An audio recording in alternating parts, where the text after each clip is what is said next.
Why civilizations collapse and what we can do about it from Genesis to Apocalypse. The collapse of various civilizations such as the Roman Empire, the Greek Empire, the Myceneans, the Minoans, Mayans, ancient Egypt, the Sumerians, Akkadians, Indus Valley, the Assyrians, Hittites and many others will be explained. From the Papal view of the Kishmaya. Creation myth of mankind. And God sent a great flood and the houses of the wooden men fell down, only a few of them escaped from the flood, and it is said that their descendants are the monkeys, and God wanted to make real men when the dawn came and the sun rose. He took ears of yellow corn and of white corn and ground them into meal. With the dough of the meal he shaped the body, and he made 4 men, very strong and handsome. They were gifted with intelligence and they managed to know everything there is in the world. While the men slept, he made 4 women very carefully, and when the men woke, each found at his side a beautiful wife. When they looked they would see everything that was around them, and they constantly contemplated the arch of the sky and the round face of the earth. Thank you for our life. They said. We can see, we can hear, we can move and think and speak. We feel and know everything. We can see everything in the earth and in the sky. Then the Creator was troubled, for he realized that these men could see too much and too far, so that they would not really be men, but gods. He saw that he had to change them so that they could be what he needed. So he went down to earth and blew dust in their eyes and clouded their vision, and from then on nothing was clear to their sight except what was close to them. The usual reasons for collapse. As we can see from history, there are very many examples of great civilizations that have collapsed. The main reasons for the collapse of major civilizations are primarily depopulation or conquest. We will look at a case-by-case basis for the collapse of the major historical civilizations, and examine the reasons for their collapse. Check the description for links where all of this information was gathered from. Depopulation. Civilizations die from suicide, not by murder. Arnold J. Toynbee. If we look into the past archaeological record, we can see that at the end of every civilization there is a period of time when the number of members of that society go into steep decline. Usually all or most of the cities of the civilization are abandoned or destroyed, most of which are never occupied again. We can observe this because in ancient cities there is usually a destruction layer that is seen when they are abandoned. Sometimes the cities are occupied again, but it is usually by a different culture, and usually the cities are used for farming, which can be seen by garden layers in the archaeological record of major cities such as Rome, etc. Conquest. Sometimes civilizations are destroyed by conquest, however this happens fairly rarely. The most famous example is the fall of the Aztec and Inca empires after being conquered by the Spanish. However, even though they were conquered by the Spanish and their indigenous allies, the major cause of collapse was the smallpox epidemic that wiped out large numbers of their population. Collapse by conquest usually happens when a civilization has already been depopulated either by disease, or mainly by sub-replacement fertility. The Roman Empire. This is usually the most studied ancient civilization that has collapsed. We will observe some clues as to why the Roman Empire collapsed. One of the causes is that the capital city, ancient Rome, which had a population of about 1.5 million during the reign of Trajan in the early 2nd century AD, declined to only 15,000 inhabitants by the 9th century. The population declined by more than 95% in the space of a few centuries. Similar population declines were seen throughout the entire Roman and Hellenic world. However, even though the population decline was documented, the question is, why did the population decline? Reasons for population decline. There are many reasons for a population to decline, such as plagues, famines, natural disasters, war, etc. etc. However, most civilizations endure plagues, famines, natural disasters and wars and survive afterwards. Usually a population eventually rebounds after a great crisis. However, there is another reason for a population to decline severely, which is called sub-replacement fertility. Sub-replacement fertility in the Hellenistic world. The Greek historian Polybius largely blamed the decline of the Hellenistic world on low fertility rates, writing his work The Histories that in our time all Greece was visited by a dearth of children and generally a decay of population, owing to which the cities were denuded of inhabitants, and a failure of productiveness resulted, though there were no long-continued wars or serious pestilences among us. For this evil grew upon us rapidly, and without attracting attention, by our men becoming perverted to a passion for show and money and the pleasures of an idle life, and accordingly either not marrying at all, or, if they did marry, refusing to rear the children that were born, or at most one or two out of a great number, for the sake of leaving them well off or bringing them up in extravagant luxury. Sub-replacement fertility in ancient Rome. In a speech to Roman nobles, the Emperor Augustus commented on the low birth rates of the Roman elite. Those not in the senatorial class I have permitted to wed freed women, so that if any one through passion or some inclination should be disposed to such a proceeding he might go about it lawfully. I have not limited you rigidly to this, even, but at first gave you 3 whole years in which to make preparations, and later 2. Yet not even so, by threatening or urging or postponing or entreating, have I accomplished anything. You see for yourselves how much larger a mass you constitute than the married men, when you ought by this time to have furnished us with as many more children, or rather with several times your number. How otherwise shall families continue? How can the commonwealth be preserved if we neither marry nor produce children? Surely you are not expecting some to spring up from the earth to succeed to your goods and to public affairs, as myths describe. It is neither pleasing to heaven nor creditable that our race should cease and the name of Romans meet extinguishment in us, and the city be given up to foreigners, Greek or even barbarians. Reasons for sub-replacement fertility. As we can see from historic texts and archaeological evidence, the population declined rapidly due to a low fertility rate among the members of the civilizations. However, what caused the fertility rate to be so low?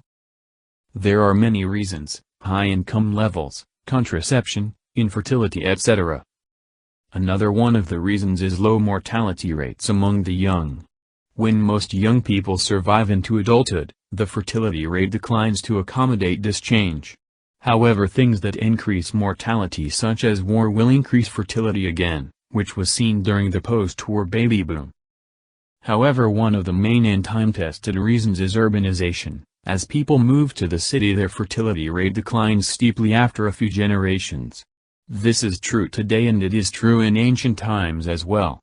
There is nothing new about the sub-replacement fertility rates that are being seen in the world today. The Roman Empire had very high urbanization rates, that were not seen in Europe until after at least the 19th century, and evidently many Romans had spent much time in cities for their fertility to decline to very low levels that were seen by Augustus. Why does urbanization reduce fertility? Urbanization reduces fertility generally over a few generations. As a country moves from the beginning of the demographic transition, it moves from a mostly nomadic or rural society, to a mostly urban society. And the population densities of ancient cities were even higher than we have today, due to no mechanized transport and the limited availability of water. It can also be seen that in most countries with high urbanization rates throughout the world, such as Europe and East Asia, the fertility is sub-replacement, sometimes far below the 2.1 replacement rate. There have been experiments done by John B. Calhoun on mice that showed that high population density reduces fertility, and the population of the mice colony mirrored the population of Rome. John B. Calhoun's urbanization experiments. In the early 1960s, the National Institute of Mental Health, NIMH, acquired property in a rural area outside Poolesville, Maryland. The facility that was built on this property housed several research projects, including those headed by Calhoun. It was here that his most famous experiment, the mouse universe, was created. In July 1968, 4 pairs of mice were introduced into the utopian universe. The universe was a 9-foot, 2.7 meters, square metal pen with 4.5 foot high, 1.4 meters, sides. Each side had 4 groups of 4 vertical, wire mesh tunnels. The tunnels gave access to nesting boxes, food hoppers, and water dispensers. There was no shortage of food or water or nesting material. There were no predators. The only adversity was the limit on space. Initially the population grew rapidly, doubling every 55 days. The population reached 620 by day 315, after which the population growth dropped markedly, doubling only every 145 days. The last surviving birth was on day 600, bringing the total population to a mere 2,200 mice, even though the experiment setup allowed for as many as 3,840 mice in terms of nesting space. This period between day 315 and day 600 saw a breakdown in social structure and in normal social behavior. After day 600, the social breakdown continued and the population declined toward extinction. During this period females ceased to reproduce. Their male counterparts withdrew completely, never engaging in courtship or fighting. They ate, drank, slept, and groomed themselves, all solitary pursuits. Sleek, healthy coats and an absence of scars characterized these males. They were dubbed the beautiful ones. Breeding never resumed and behavior patterns were permanently changed. Autistic-like creatures, capable only of the most simple behaviors compatible with physiological survival, emerge out of this process. Their spirit has died, the first death. They are no longer capable of executing the more complex behaviors compatible with species survival. The species in such settings die. In the end the population sank. Even when it was back down to a tolerable level, none of the mice changed back. The change was irreversible. The mice were different now. The secluded females could still bear offspring and the beautiful ones had the capacity to help produce them, yet it never came. This tipping over into irreversible societal collapse came to be known as the behavioral sink. John Calhoun called it the first death. Death of the mind and soul, leading eventually to the second death, of the physical form. What he meant was that after the first death, the mice were no longer mice and could never be so again. Dr. Calhoun's colleague, Dr. Hal C. Marsden, 1972, conducted several studies during the mid-third of Phase D in which he placed small groups of mice out of these crowded populations into new universes at very low densities. All groups exhibited nearly total loss of capacity for developing a structured society or for engaging in the full repertoire of reproductive behaviors. Even placing them with adequate sex partners of the opposite sex, that had matured in uncrowded conditions, also gave very little indication of retention of any adequate reproductive behavior. The conclusions drawn from this experiment were that when all available space is taken and all social roles filled, competition and the stresses experienced by the individuals will result in a total breakdown in complex social behaviors, ultimately resulting in the demise of the population. Calhoun saw the fate of the population of mice as a metaphor for the potential fate of man. He characterized the social breakdown as a second death. His study has been cited by writers such as Bill Perkins as a warning of the dangers of the living in an increasingly crowded and impersonal world. This demise of a population contradicts prior knowledge of the Malthusian collapse, which indicates that when a population declines to a few remnant groups, some individuals will reinitiate its growth. When a civilization or culture dies, all of its members die with it, which can be compared to the death of a human. When the body dies, all of the individual cells also die. Additionally, the phenomenon of lowered fertility of populations living under high density has been seen and tested on many other types of animals such as fruit flies, hares, elephants, and even single-celled organisms. Almost all species have lowered fertility under very high densities. It arises because of something called density dependence, which means that the fertility of a population is based on the population density. Usually it helps a population stay at a low and stable number, so that the resources available to them are not extinguished. Which is why the vast majority of species have evolved these biological controls. However, at extremely high densities, in more complex organisms such as mammals, these density-dependent controls trigger pathological behavior, which has been seen in Calhoun's mice experiments, and past and present human civilizations. In the case of humanity, these archaic density-dependent biological controls that have allowed us to survive as hunter-gatherers, are now endangering our survival by dramatically lowering fertility in cities. Analysis of results. Human civilization inevitably leads to greater levels of urbanization.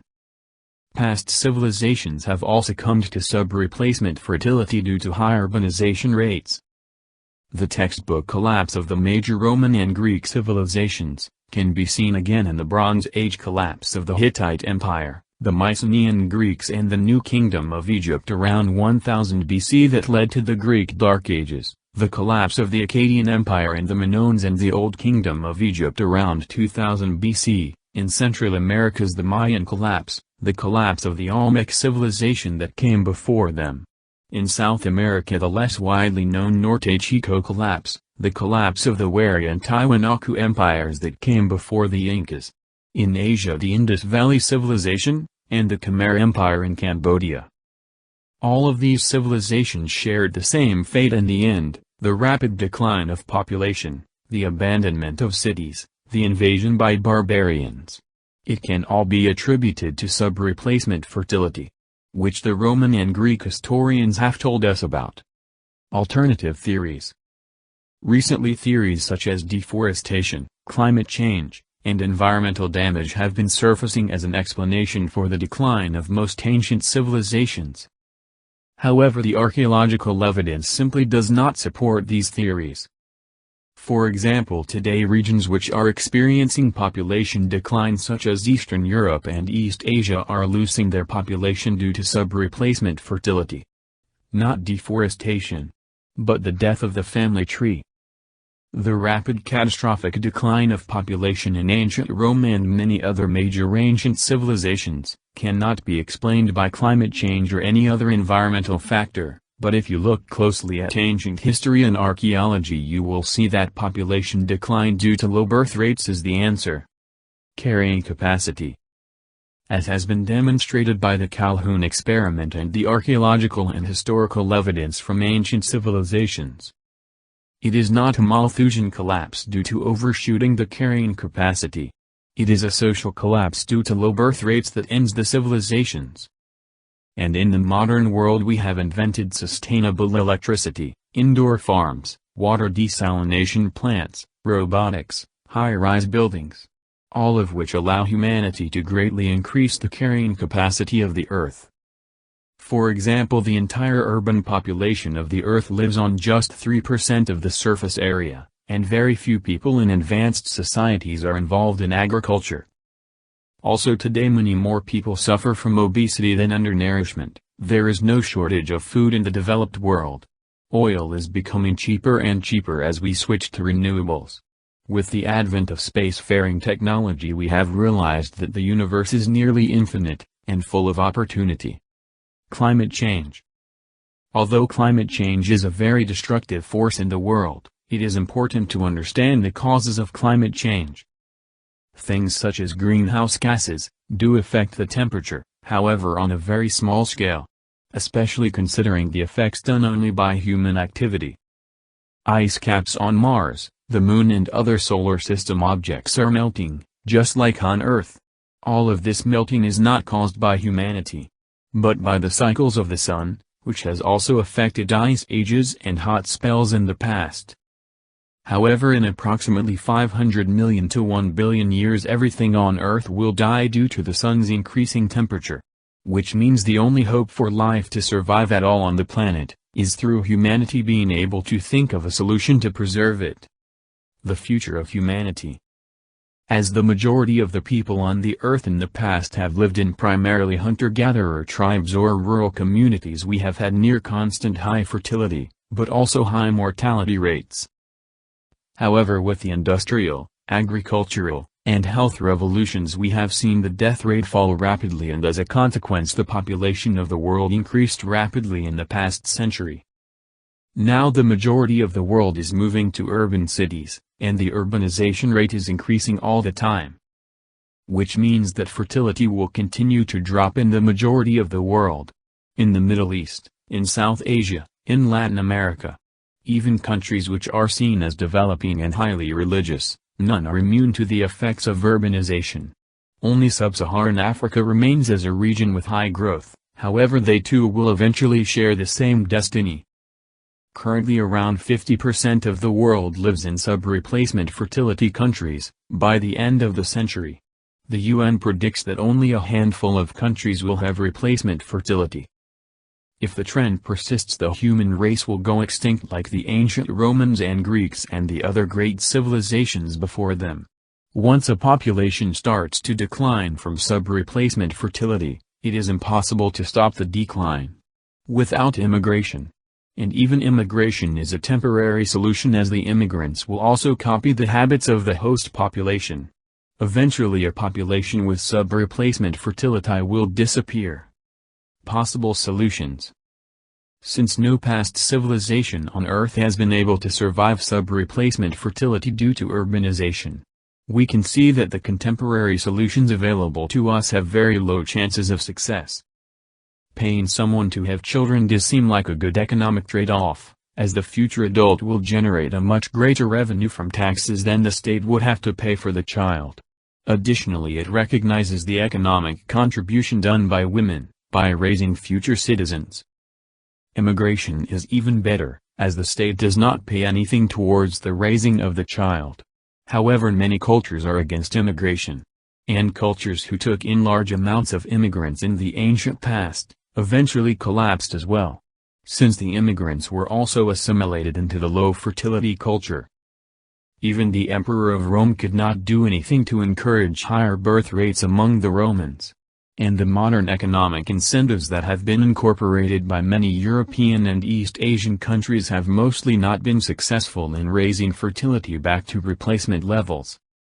However, with the advance of technology, there may be other ways in which complex civilization can continue to progress. Machine artificial intelligence. There is the possibility of creating an artificial intelligence, which will supersede the human race and rapidly develop more intelligent beings until its evolution far outstrips mankind. This is widely known as the technological singularity. Observing Moore's law and the doubling of transistors on integrated circuits every 2 years has led to explosive growth in computational power.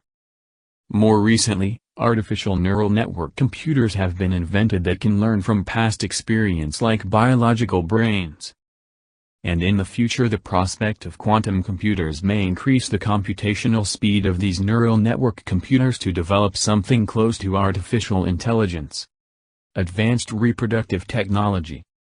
There is the possibility of artificial wombs such as in the Matrix, where humans are grown instead of being born. Or a combination of reproductive technologies which we have seen in Brave New World and many other fictional worlds, where the state has nationalized the entire aspect of reproduction, where citizens are free to pursue their own interests, while conception, pregnancy, child rearing and education of new citizens will all be done by the state. The science of keeping preterm babies alive continues to improve, and we might not be too far off from developing an artificial womb if we apply more funding into this area of research. Additionally, if we look at any true species that has evolved for urbanization today, such as ants, termites, or bees, we see that the reproductive capacity is highly specialized, where the queen of the colony is usually the only member of the species that performs the function of reproduction, laying up to 40,000 eggs per day. It can be said that the state has completely nationalized reproduction in these urban species, while the majority of the workers are sterile. And since these species are the only ones that we can observe in nature who have evolved to live under very high density, very specialized, very social environments for very long multi-generational periods of time, we can then deduce that a similar process has to be adopted by other species who wish to live in urban societies. Human genetic engineering. Then last but not least is the possibility of genetic engineering, which could somehow raise fertility, or make humans immune to the effects of high-density living altogether, essentially creating more evolved beings who are genetically adapted to the urban lifestyle of the modern world, and who would be able to maintain stable city populations for long periods of time. The more traditional improvements of genetic engineering, such as greater intelligence, strength, height, beauty, athleticism, longevity, immunity to disease, resistance to cancer, improved mental health, eyesight, and many other aspects of humanity can be modified as well. As time progresses and the technology improves, governments will increasingly legalize genetic engineering as it becomes more well established and safer. And genetically engineered humans already exist in the world. The prospect of genetic engineering. Since Calhoun lived in an age before genetic engineering, he would not have been able to do any experiments on the mice to see if tweaking their DNA would help them survive the mouse utopia. He tried all other options to increase the survival time of the mice, by rationing food, space and other factors, but nothing worked. However, since we now have the new genetic technology of CRISPR available to us, we can use genetic engineering on the mice to see if we can increase their survival time in a high-density environment such as the mouse universes that were used by John B. Calhoun. And since mice share 97.5% of their DNA with humans, any breakthrough of research in mice will be able to be eventually applied to human populations. From human evolution we can see that in the past humanity has lived the majority of its existence in nomadic hunter-gatherer societies. It means that the modern human has evolved for life in low-density environments, which indicates that the human social structure and mind is unprepared for life in the city. While other urban species have taken millions of years to evolve into their respective specialized roles, such as the ants, bees, or termites, humanity has taken only 10,000 years to advance from hunter-gatherer tribes, to the ultra-modern, extremely high-density living which we see today. And naturally evolution has simply not kept pace with the rapid social change that we have seen. Which means humanity needs to take evolution into our own hands if we are to survive. A closer look at human evolution. Human evolution is the evolutionary process that led to the emergence of anatomically modern humans. The topic typically focuses on the evolutionary history of the primates. Genetic studies show that primates diverged from other mammals about 85 million years ago, in the late Cretaceous period, and the earliest fossils appear in the Paleocene, around 55 million years ago.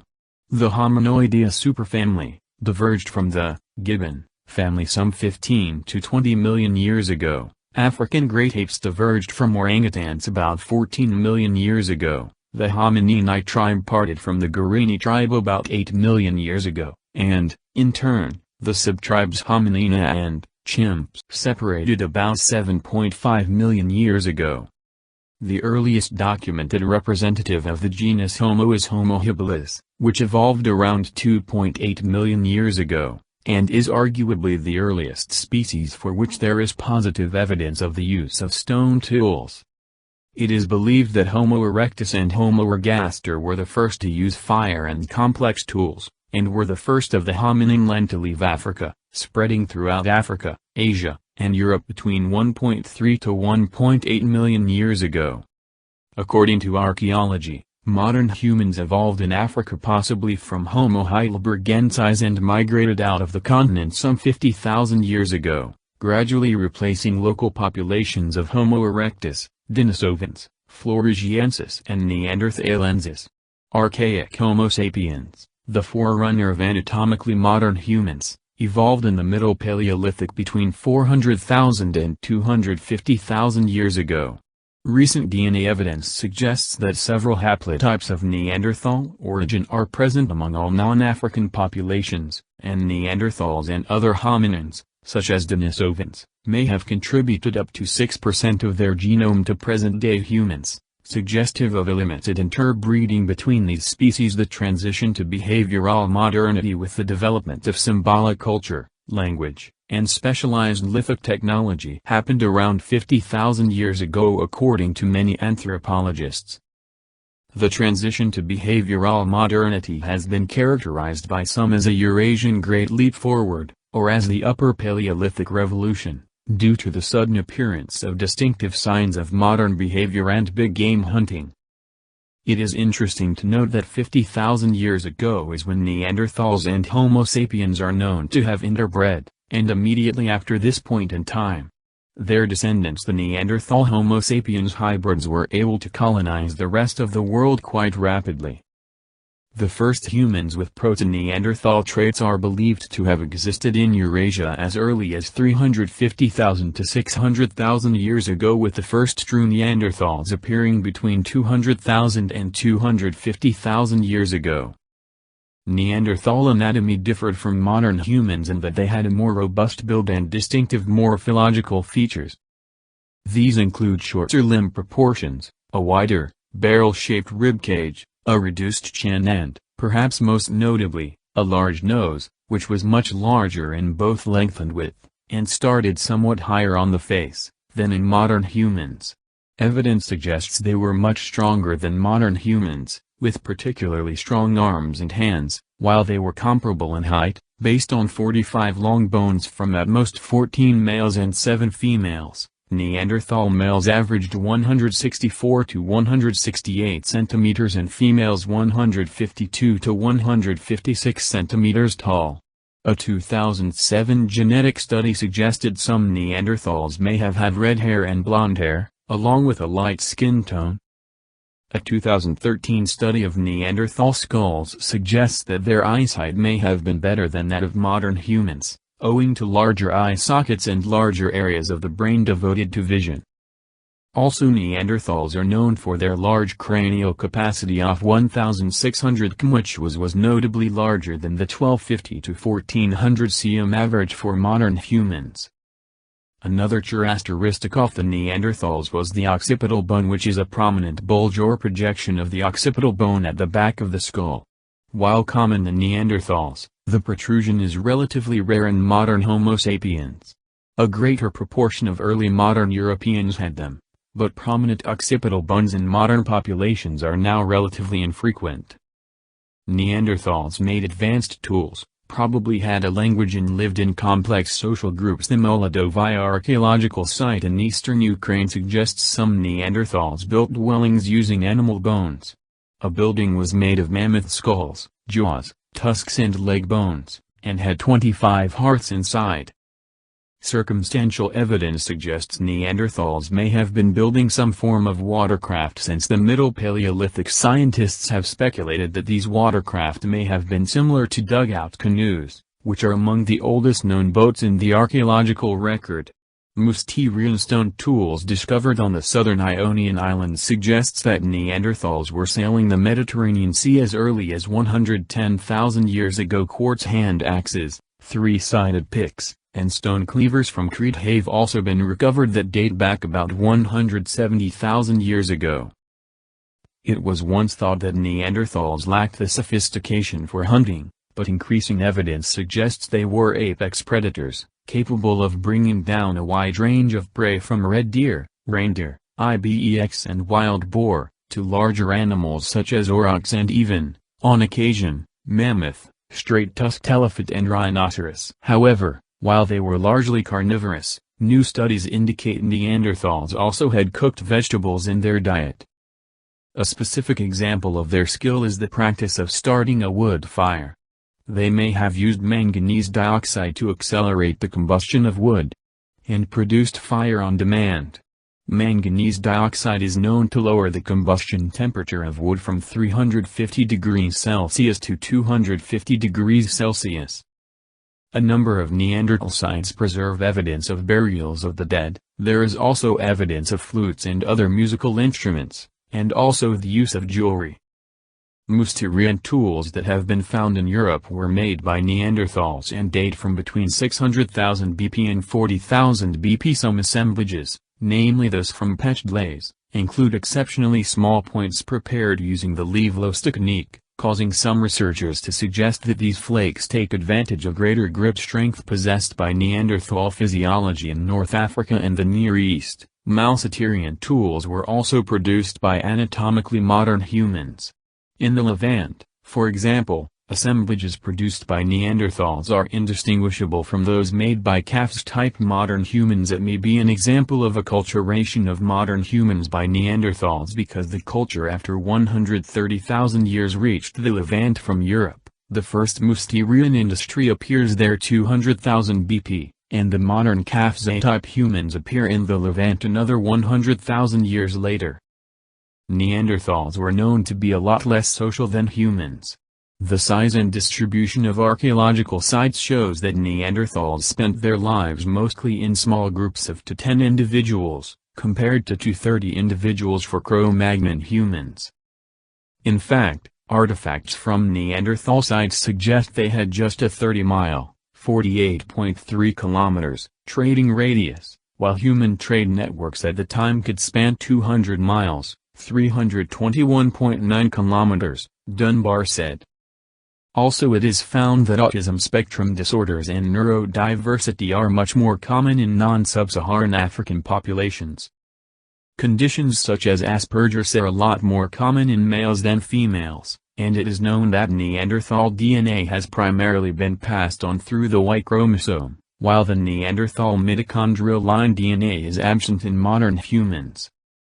From these facts, it can be assumed that autism spectrum disorders such as Asperger's have been inherited from Neanderthal DNA. Asperger syndrome, also known as Asperger's, is a developmental disorder characterized by significant difficulties in social interaction and nonverbal communication, along with obsessive or specialized interests. It can also be noted that very intelligent people and a large number of famous inventors also have these traits. Highly intelligent people are sometimes seen as loners, and that they are usually more interested in how things work rather than how people work. In other words, Aspies think differently, compared to normal people. People such as Michelangelo, Archimedes, Albert Einstein, Leonardo da Vinci, Mendel, Mozart, Henry Ford, Thomas Edison, Beethoven, Darwin, Newton, Tesla, Bill Gates, and many others either have been suspected of having Asperger's traits or are diagnosed with it. And today around 99% of the world are neurotypical or normal people, while about 1% are suspected to have Asperger's or high-functioning autistics. The success of the Homo sapien Neanderthal hybrids after around 50,000 BC, and the rapid colonization of the entire world afterwards, can be attributed to the Neanderthal DNA and culture which was inherited at that time. The archaeological record supports the fact that the Homo sapiens were acculturated by the much older Neanderthal Mousterian culture. Using the greater social skills and trading networks of the Homo sapiens, Neanderthal ideas and innovation were rapidly incorporated by much greater populations at this time. And a technological explosion called the Upper Paleolithic Revolution followed, which eventually led to advanced civilization and the modern world we see today.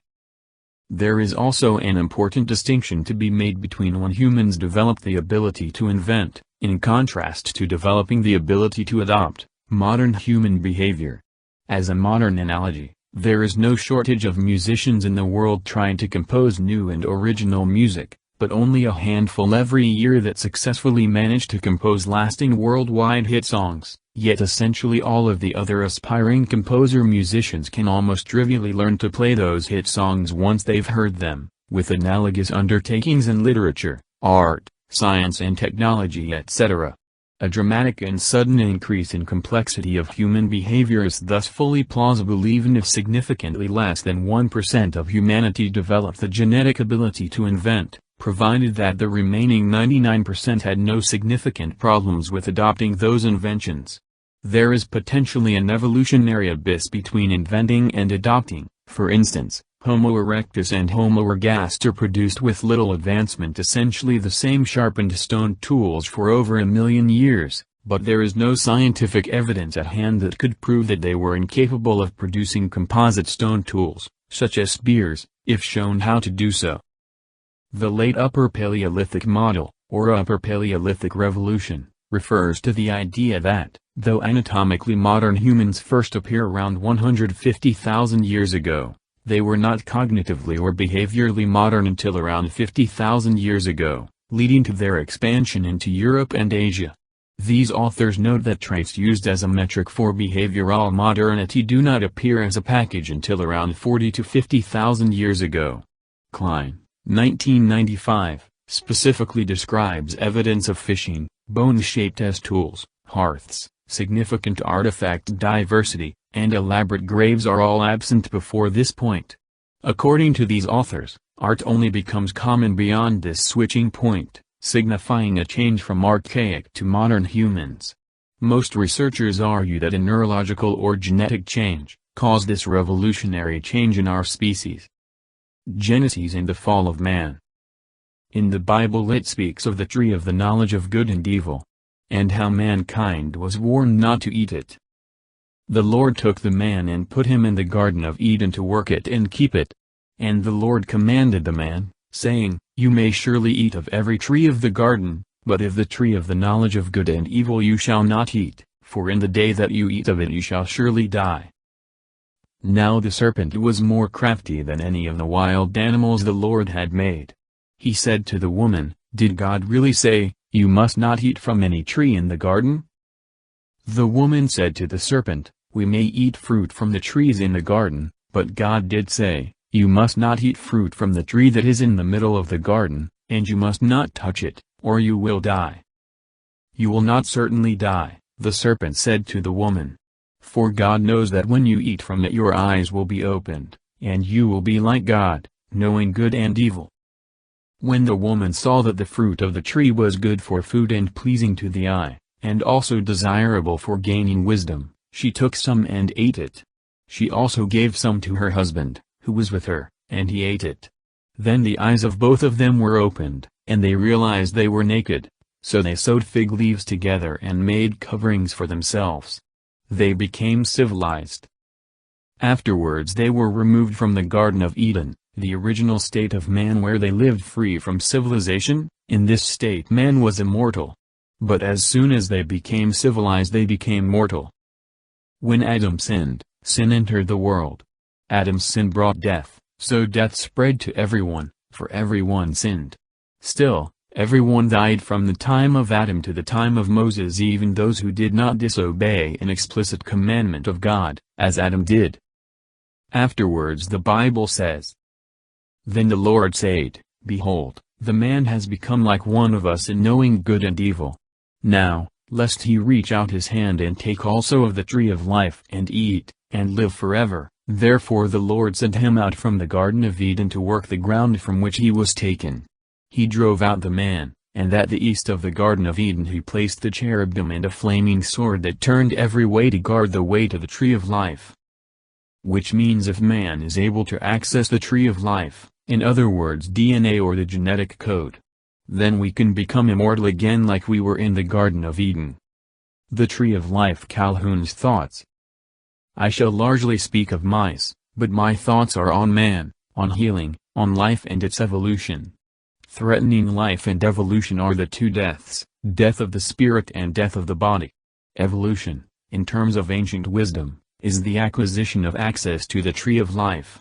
This takes us back to the white first horse of the apocalypse, which with its rider set out to conquer the forces that threatened the spirit with death. Further in Revelation we note, To him who conquers I will grant to eat the tree of life, which is in the paradise of God. And further on the leaves of the tree were for the healing of nations. This takes us to the fourth horse of the apocalypse. I saw a pale horse, and its rider's name was Death, and Hades followed him, and they were given power over a fourth of the earth, to kill with the sword and with famine and with pestilence and by wild beasts of the earth. This second death has gradually become the predominant concern of modern medicine. And yet there is nothing in the earlier history of medicine, or in the precepts embodied in the Hippocratic Oath, that precludes medicine from being equally concerned with healing the spirit, and healing nations, as with healing the body. Perhaps we might do well to reflect upon another of John's transcriptions: He who conquers shall not be hurt by the second death. What Calhoun meant by these words was that the science of medicine is predominantly focused on healing the so-called second death, or the death of the body. However, it has not been equally concerned with the first death or spiritual death. Earlier Calhoun has stated that the first death is the death of the mind and soul, leading eventually to the second death, of the physical form. The first death has been observed in the disrupted reproductive abilities of mice living in urbanized environments, and also in the Romans, Greeks, and other urbanized civilizations that came before them. It can also be seen in the sub-replacement fertility cultures of the world today.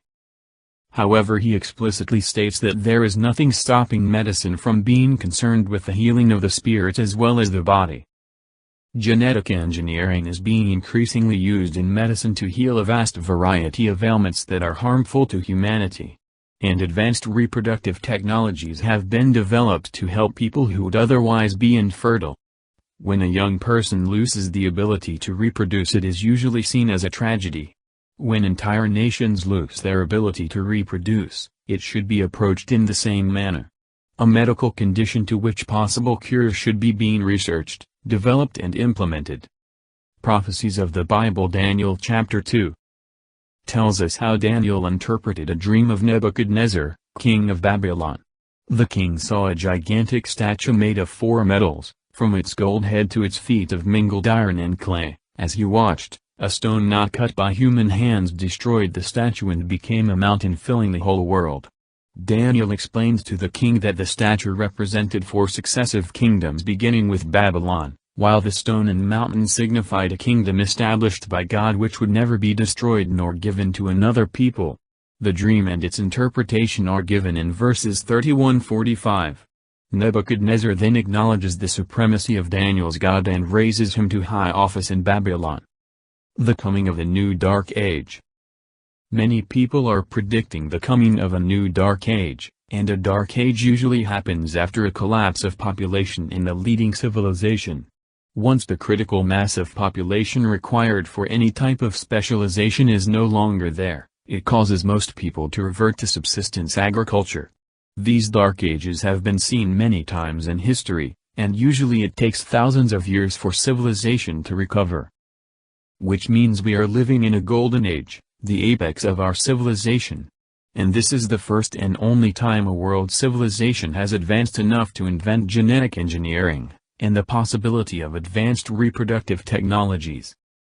However, the golden age will not last much longer, because most of the countries that develop and invent new technologies all have very low native birth rates. And if we enter a new dark age, there is no promise of us ever recovering our technological prowess, because there will be few people left who will be able to rebuild when the vast majority of the world's developed populations undergo a catastrophic collapse like the ancient civilizations who came before us. And even if humanity does rebuild after a long period of darkness, they will eventually have to face the same problem of sub-replacement fertility when they reach the apex of their civilization. The Second Coming by William Butler Yeats 1919. Turning and turning in the widening gyre, the falcon cannot hear the falconer, things fall apart, the center cannot hold, mere anarchy is loosed upon the world, the blood-dimmed tide is loosed, and everywhere the ceremony of innocence is drowned, the best lack all conviction, while the worst are full of passionate intensity. Surely some revelation is at hand, surely the Second Coming is at hand. The Second Coming. Hardly are those words out when a vast image out of spiritus mundi troubles my sight. Somewhere in sands of the desert a shape with lion body and the head of a man, a gaze blank and pitiless as the sun, is moving its slow thighs, while all about it reel shadows of the indignant desert birds.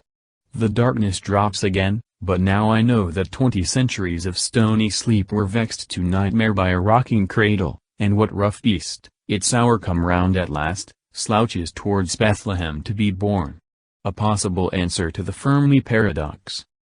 Since the majority of past urbanized civilizations on Earth have succumbed to low fertility, it is conceivable that sub-replacement fertility is the so-called Great Filter. Which means low fertility due to urbanization is the reason we do not see or hear about any other civilizations in the universe. As soon as a civilization becomes mostly urbanized, it dies within a few hundred years according to history. So just as soon as the ability to transmit radio signals appears, it is extinguished within a few centuries, the blink of an eye in cosmological terms. The other possibility is the rare earth hypothesis. A look at past civilizations. Now we will study some of the past ancient civilizations, and observe how they collapsed. As we know already, every civilization starts from a small number of rural or nomadic people, who eventually start gathering in cities. However, the urbanization rate is usually low at first, and greater densities are achieved after long periods of time. When a civilization starts to reach higher levels of urbanization, immigration usually happens to alleviate overcrowding. This is when colonies and empires are formed. Afterwards, as urbanization continues to increase to higher and higher levels, fertility eventually starts to decline in the native population. At this point, immigrants from other cultures are usually brought in to maintain population levels. However, the immigrants also eventually copy the low birth rates of the host population. In the end, fertility declines to very low levels and the population starts to decline. Barbarian groups at this time generally take advantage of the reduced manpower of the civilization to raid and pillage its major cities. Afterwards, population declines catastrophically and all minor and eventually major cities are usually abandoned, and the civilization vanishes from history. Eventually, the groups of barbarians who live on the edges of the civilization recolonize the depopulated areas and continue the cycle of civilization, reaching more and more people and rising higher than the previous civilization that came before them. However, now that the majority of the world is becoming urbanized, this cycle of growth and collapse may be coming to an end. There may not be another period of growth if the collapse is catastrophic. And even now, the last of the uncontacted tribes who might restart the cycle after a major collapse are either decreasing in number, or entering modern life. The civilizations of the Fertile Crescent. We will first examine the ancient civilizations in the Middle East, generally known as the Fertile Crescent, as they were some of the earliest to become urbanized. The Early Bronze Age collapse. Around 2100 BC, one of the biggest transformations of the ancient Near East took place, affecting almost all regions from Egypt to Anatolia and from the Mediterranean Sea to the Iranian Plateau. This period not only saw the collapse of urbanization in the southern Levant at the end of the Early Bronze Age and the following Pastoral Intermediate Bronze, and the rise and decline of the Akkad Empire in the upper Euphrates region, but also the end of the Egyptian Old Kingdom in the Nile Valley. Sumer. The Sumerians were the first known people to settle in Mesopotamia over 7,000 years ago. Located in the southernmost part of Mesopotamia between the Tigris and Euphrates rivers, modern-day Iraq, Sumer was often called the cradle of civilization. By the 4th millennium BC, it had established an advanced system writing, spectacular arts and architecture, astronomy and mathematics. The Akkadians would follow the Sumerians, borrowing from their culture, producing a new language of their own, and creating the world's first empire. However, during the period from 2100 BC to 1700 BC, it is estimated that the population in this area declined by nearly 3/5. This greatly upset the balance of power within the region, weakening the areas where Sumerian was spoken, and comparatively strengthening those where Akkadian was the major language. Henceforth, Sumerian would remain only a literary and liturgical language, similar to the position occupied by Latin in medieval Europe.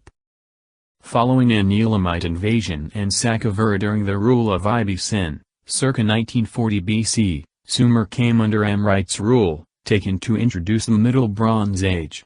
The independent Amorite states of the 20th to 18th centuries are summarized as the dynasty of Isin in the Sumerian king list, ending with the rise of Babylonia under Hammurabi circa 1700 BC. Akkadian Empire. The Akkadian Empire was the first ancient Semitic-speaking empire of Mesopotamia, centered in the city of Akkad and its surrounding region, also called Akkad in ancient Mesopotamia. The empire united all the indigenous Akkadian and Sumerian speakers for the first time under one rule. The Akkadian Empire controlled Mesopotamia, modern Iraq, Kuwait, northeast Syria and southeast Turkey, the Levant, sending military expeditions as far south as Dilmun and Meluha, modern Bahrain and Oman, in the Arabian Peninsula. The Empire of Akkad collapsed in 2154 BC, within 180 years of its founding, ushering in a Dark Age period of regional decline that lasted until the rise of the Third Dynasty of Ur. By the end of the reign of Naram Sin's son, Sharkali Shari, 2193 BC, the empire had weakened, and there was a period of anarchy between around 2168 BC. Shugerel appears to have restored some centralized authority, however he was unable to prevent the empire eventually collapsing outright from the invasion of barbarian peoples from the Zagros Mountains known as the Gsans. Little is known about the Gshan period, or how long it endured. Cuneiform sources suggest that the Gshan's administration showed little concern for maintaining agriculture, written records, or public safety. They reputedly released all farm animals to roam about Mesopotamia freely, and soon brought about famine and rocketing grain prices. Evidence from Tel El in northern Mesopotamia shows what may have happened. The site was abandoned soon after the city's massive walls were constructed, its temple rebuilt and its grain production reorganized.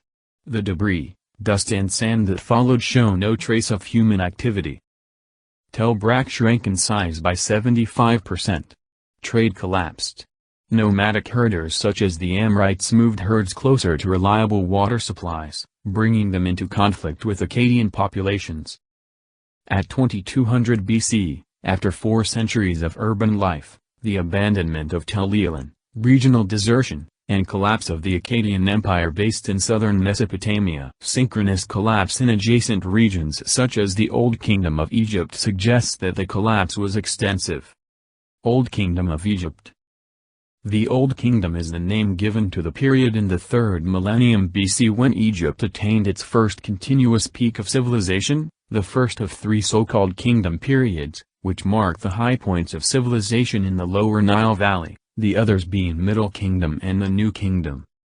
The Old Kingdom is perhaps best known for the large number of pyramids constructed at this time to be used as pharaonic burial places. For this reason, the Old Kingdom is frequently referred to as the Age of the Pyramids. The First Intermediate Period, often described as a dark period in ancient Egyptian history, spanned approximately 125 years, from circa 2181 to 2055 BC, after the end of the Old Kingdom. It included the 7th, 8th, 9th, 10th, and part of the 11th dynasties. Very little monumental evidence survives from this period, especially towards the beginning of the era. It is believed that during this time, the temples were pillaged and violated, their existing artwork was vandalized, and the statues of kings were broken or destroyed as a result of this alleged political chaos. The result was the collapse of the Old Kingdom followed by decades of famine and strife. An important inscription on the tomb of Ankhtfi, a nomarch during the early First Intermediate Period, describes the pitiful state of the country when famine stalked the land. Minoan civilization.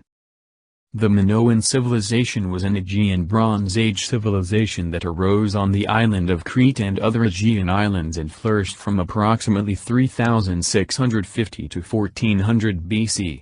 It belongs to a period of Greek history preceding both the Mycenean civilization and ancient Greece. It was rediscovered at the beginning of the 20th century through the work of British archaeologist Arthur Evans. Historian Will Durand dubbed the Minoans the first link in the European chain. The Minoan period saw significant contacts between Crete, the Aegean and the Mediterranean, particularly the Near East. As traders and artists, their cultural influence reached far beyond the island of Crete, throughout the Cyclades, to Egypt's Old Kingdom, to copper-bearing Cyprus, Canaan and the Levantine coasts beyond, and to Anatolia. Around 1450 BC, Minoan culture experienced a turning point due to a natural catastrophe, possibly an earthquake. Another eruption of the Thera volcano has been linked to this downfall, but its dating and implications remain controversial. Several important palaces and locations such as Malia, Tylissos, Phaseos, Hagia Triad as well as the living quarters of Knossos were destroyed. The palace in Knossos seems to have remained largely intact. This resulted in the dynasty in Knossos being able to spread its influence over large parts of Crete, until it was overrun by Mycenaean Greeks. The Minoan palace sites were occupied by the Myceneans around 1420 BC, who adapted the linear Minoan script to the needs of their own Mycenaean language. It was a form of Greek, which was written in Linear B. The Myceneans generally tended to adapt, rather than destroy, Minoan culture, religion and art. They continued to operate the economic system and bureaucracy of the Minoans. After about a century of partial recovery, most Cretan cities and palaces went into decline in the 13th century. Knossos remained an administrative center until 1200 BC. The last of the Minoan sites was the defensive mountain site of Carfi, a refuge site which displays vestiges of Minoan civilization almost into the Iron Age. The next major collapse occurred around 1100 BC, which is called the Late Bronze Age collapse. Most of the civilizations in the Middle Eastern and Aegean region collapsed during this time. The Late Bronze Age collapse was a transition in the Aegean region, southwestern Asia and the eastern Mediterranean from the Late Bronze Age to the early Iron Age that historians believe was violent, sudden and culturally disruptive. The palace economy of the Aegean region and Anatolia that characterized the Late Bronze Age was replaced, after a hiatus, by the isolated village cultures of the Greek Dark Ages. Between circa 1200 and 1150 BC, the cultural collapse of the Mycenean kingdoms, the Hittite Empire in Anatolia and Syria, and the new kingdom of Egypt in Syria and Canaan, interrupted trade routes and severely reduced literacy. In the first phase of this period, almost every city between Pylos and Gaza was violently destroyed, and often left unoccupied thereafter. Examples include Hadassa, Mycenae, and Ugarit. Drew's 1993 writes within a period of 40 to 50 years at the end of the 13th and the beginning of the 12th century almost every significant city in the eastern Mediterranean world was destroyed, many of them never to be occupied again. Robert Druce describes the collapse as the worst disaster in ancient history, even more calamitous than the collapse of the Western Roman Empire. The gradual end of the Dark Age that ensued saw the eventual rise of settled Syro-Hittite states in Cilicia and Syria, Aramean kingdoms of the mid-10th century BC in the Levant, the eventual rise of the Neo-Assyrian Empire, and after the Orientalizing period of the Aegean, classical Greece. Myceneans. Mycenaean Greece was the last phase of the Bronze Age in ancient Greece, circa 1600 to 1100 BC. It represents the first advanced civilization in mainland Greece, with its palatial states, urban organization, works of art and writing system. Among the centers of power that emerged, the most notable were those of Pylos, Tiryns, Mydia in the Peloponnese, Orchomnos, Thebes, Athens in central Greece and Iolcos in Thessaly. The most prominent site was Mycenae, in Argolid, to which the culture of this era owes its name. Mycenaean and Mycenaean-influenced settlements also appeared in Epirus, Macedonia, on islands in the Aegean Sea, on the coast of Asia Minor, the Levant, Cyprus and Italy. The Mycenaean Greeks introduced several innovations in the fields of engineering, architecture and military infrastructure, while trade over vast areas of the Mediterranean was essential for the Mycenaean economy. From around 1200 BC, the palace centers and outlying settlements of the Myceneans' highly organized culture began to be abandoned or destroyed, and by 1050 BC, the recognizable features of Mycenaean culture had disappeared. Many explanations attribute the fall of the Mycenaean civilization and the Bronze Age collapse to climatic or environmental catastrophe, combined with an invasion by Dorians or by the Sea Peoples, or to the widespread availability of edged weapons of iron. But no single explanation fits the available archaeological evidence. None of the Mycenaean palaces of the Late Bronze Age survived, with the possible exception of the Cyclopean fortifications on the Acropolis of Athens, with destruction being heaviest at palaces and fortified sites. Up to 90% of small sites in the Peloponnese were abandoned, suggesting a major depopulation. The Bronze Age collapse marked the start of what has been called the Greek Dark Ages, that lasted for more than 400 years. Hittite Empire. The Hittites were an ancient Anatolian people who established an empire centered on Hadassa in north-central Anatolia around 1600 BC. This empire reached its height during the mid-14th century BC under Suppiluliuma I, when it encompassed an area that included most of Asia Minor as well as parts of the northern Levant and upper Mesopotamia. After circa 1180 BC, the empire came to an end during the Bronze Age collapse, splintering into several independent Neo-Hittite city-states, some of which survived until the 8th century BC. Every Anatolian site that was important during the preceding Late Bronze Age shows a destruction layer, and it appears that here civilization did not recover to the level of the Indo-European Hittites for another 1,000 years. Hattusis, the Hittite capital, was burned, probably by Koskians and possibly aided by the Phrygians, abandoned, and never reoccupied. Caerleon was burned and the corpses left unburied. The Hittite Empire was destroyed by the Indo-European-speaking Phrygians and by the Semitic-speaking Armenians. Troy was destroyed at least twice, before being abandoned until Roman times. The Phrygians had arrived, probably over the Bosphorus, in the 13th century BC, and laid waste to the Hittite Empire, already weakened by defeat at the hands of Casca, before being checked by the Assyrians in the early Iron Age of the 9th century BC. Other groups of Indo-European warriors followed into the region, most prominently the Armenians, and even later, by the Sumerians, and Scythians. The Semitic Arams, Kartvelian-speaking Colchians, and Hurriarchuans also made an appearance in parts of the region. Babylonia. Babylonia was an ancient Akkadian-speaking state and cultural region based in central southern Mesopotamia, present-day Iraq. A small Amorite-ruled state emerged in 1894 BC, which contained at this time the minor city of Babylon. Babylon greatly expanded during the reign of Hammurabi in the first half of the 18th century BC, becoming a major capital city. During the reign of Hammurabi and afterwards, Babylonia was called Madakani, the country of Akkadian, the Akkadian language. It was often involved in rivalry with its older fellow Akkadian-speaking state of Assyria in northern Mesopotamia. Babylonia briefly became the major power in the region after Hammurabi, 1792 to 1752 BC, created a short-lived empire, succeeding the earlier Akkadian Empire, 3rd dynasty of Ur, and Old Assyrian Empire. Melishipak, 1172 BC, seems to have had a peaceful reign.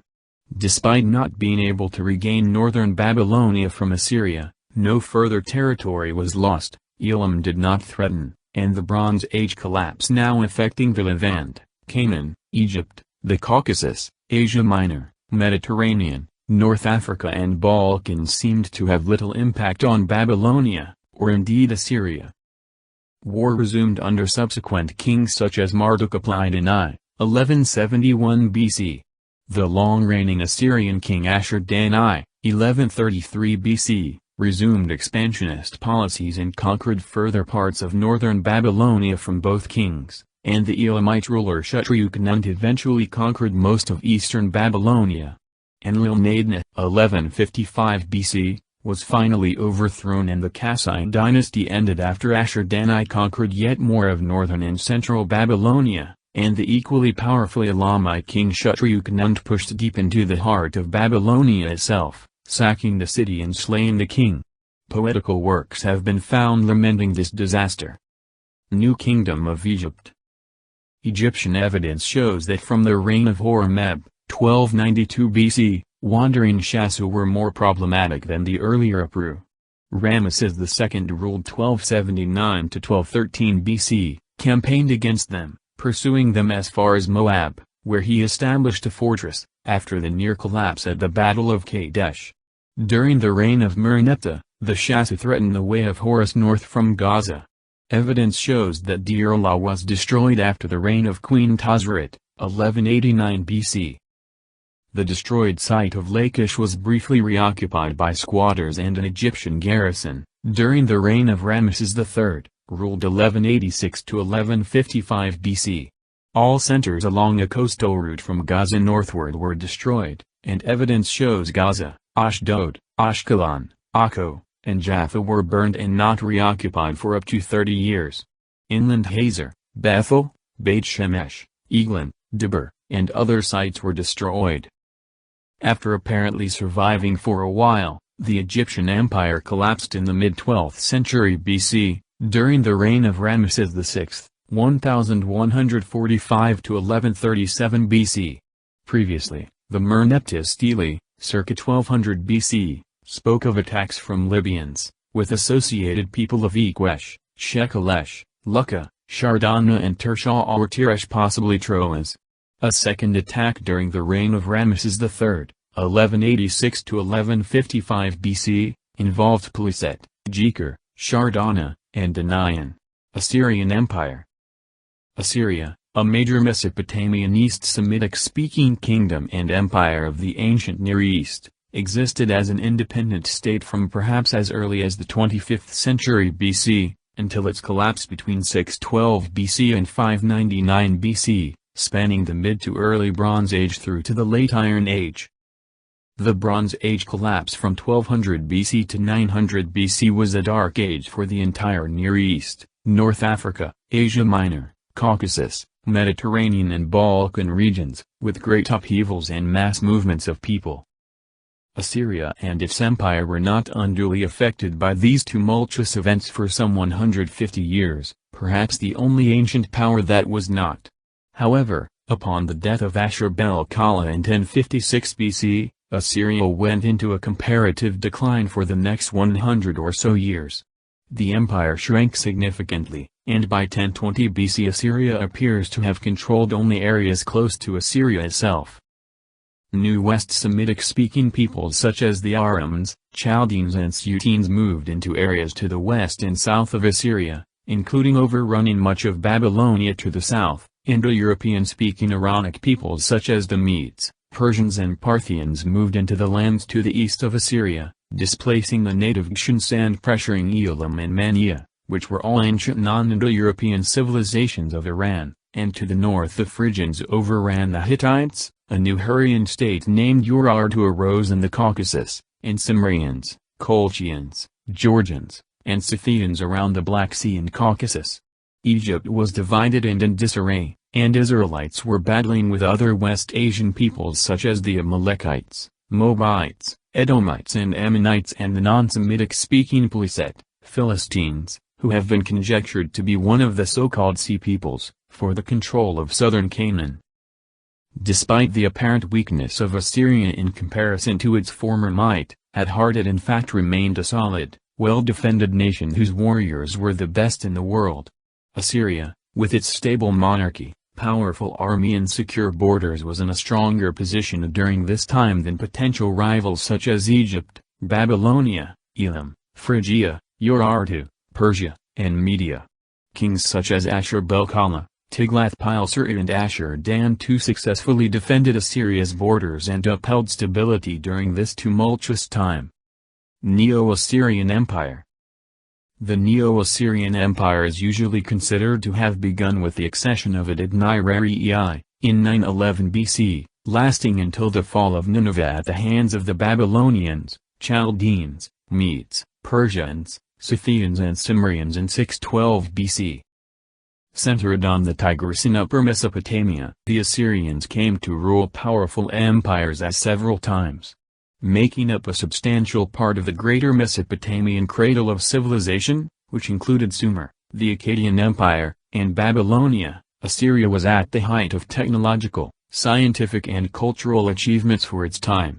At its peak, the Assyrian Empire stretched from Cyprus in the Mediterranean Sea to Iran, and from what is now Armenia and Azerbaijan in the Caucasus, to the Arabian Peninsula, Egypt and eastern Libya. The Assyrian Empire was severely crippled following the death of Ashur-bani-pal in 627 BC, the nation and its empire descending into a prolonged and brutal series of civil wars involving three rival kings. Cyaxares, technically a vassal of Assyria, in an alliance with the Scythians and Sumerians, launched a surprise attack on a civil war-beleaguered Assyria in 615 BC, sacking Calhoun the biblical Kala, Nimrud, and taking Rupka modern Kirkuk, and Gazur. Despite the sorely depleted state of Assyria, bitter fighting ensued. Throughout 614 BC the alliance of powers continued to gradually make hard-fought inroads into Assyria itself. However, in 613 BC the Assyrians somehow rallied against the odds and scored a number of counterattacking victories over the Medes, Persians, Babylonians, Chaldeans and Scythians, Sumerians. This led to the coalition of forces ranged against it to unite and launch a massive combined attack in 612 BC, finally besieging and entering Nineveh in late 612 BC, with Sin-shar-ishkun being slain in the bitter street-by-street fighting. Despite the loss of almost all of its major cities, and in the face of overwhelming odds, Assyrian resistance continued under Ashur-uballit, 612–605 BC, who fought his way out of Nineveh and coalesced Assyrian forces around Haran, in modern southeast Turkey, Carchemish, modern Jarablus in northeast Syria, and in the vassal kingdom of Urartu, in modern northeastern Turkey. However, the alliance of powers took Haran in 608 BC, and after a failed bid to recapture the city by the Assyrian king the same year, Carchemish too fell in 605 BC. Sections of the Assyrian army retreated to the western corner of Assyria after the fall of Haran and Carchemish, and a number of Assyrian imperial records survived between 604 BC and 599 BC and around the Assyrian city of Dur-Katlinmu in what is today northeastern Syria, and so it is possible that remnants of the Assyrian administration and army still continued to hold out in the region for a few years. Afterwards the classical Greek, Persian, and Roman period began. Phoenicians. Phoenicia was an ancient Semitic thalassocratic civilization situated on the western, coastal part of the Fertile Crescent and centered on the coastline of what is now Lebanon, Palestine, Israel, and Syria, though some colonies reached the western Mediterranean and even the Atlantic Ocean. It was an enterprising sea-based civilization and spread across the Mediterranean from 1500 BC to 146 BC. Their civilization was organized in city-states, similar to ancient Greece, perhaps the most notable of which was Carthage. Each city-state was a politically independent unit, and it is uncertain to what extent the Phoenicians viewed themselves as a single ethnicity and nationality. In terms of archaeology, language, lifestyle, and religion there was little to set the Phoenicians apart as markedly different from other Semitic cultures of Canaan. The Phoenicians were the first state-level society to make extensive use of alphabets. The Phoenician alphabet is generally held to be one of the major ancestors of all modern alphabets. By their maritime trade, the Phoenicians spread the use of the alphabet to Anatolia, North Africa, and Europe, where it was adopted by the Greeks, who in turn transmitted it to the Romans. Alexander the Great took Tyre in 332 BC after the siege of Tyre. Alexander was exceptionally harsh to Tyre, executing 2,000 of the leading citizens, but he maintained the king in power. He gained control of the other cities peacefully, the ruler of Arda submitted, the king of Sidon was overthrown. The rise of Macedon gradually ousted the remnants of Phoenicia's former dominance over the eastern Mediterranean trade routes. Phoenician culture disappeared entirely in the motherland. Carthage continued to flourish in North Africa. It oversaw the mining of iron and precious metals from Iberia, and used its considerable naval power and mercenary armies to protect commercial interests. Rome finally destroyed it in 146 BC, at the end of the Punic Wars. As Polybius the historian who accompanied Scipio Africanus in his campaign reported, Scipio Africanus, when he looked upon this city as it was utterly perishing and in the last throes of its complete destruction, is said to have shed tears and wept openly for his enemies. After being wrapped in thought for long, and realizing that all cities, nations, and authorities must, like men, meet their doom, that this happened to Ilium, once a prosperous city, to the empires of Assyria, Media, and Persia, the greatest of their time, and to Macedonia itself, the brilliance of which was so recent, either deliberately or the verse is escaping him, he said.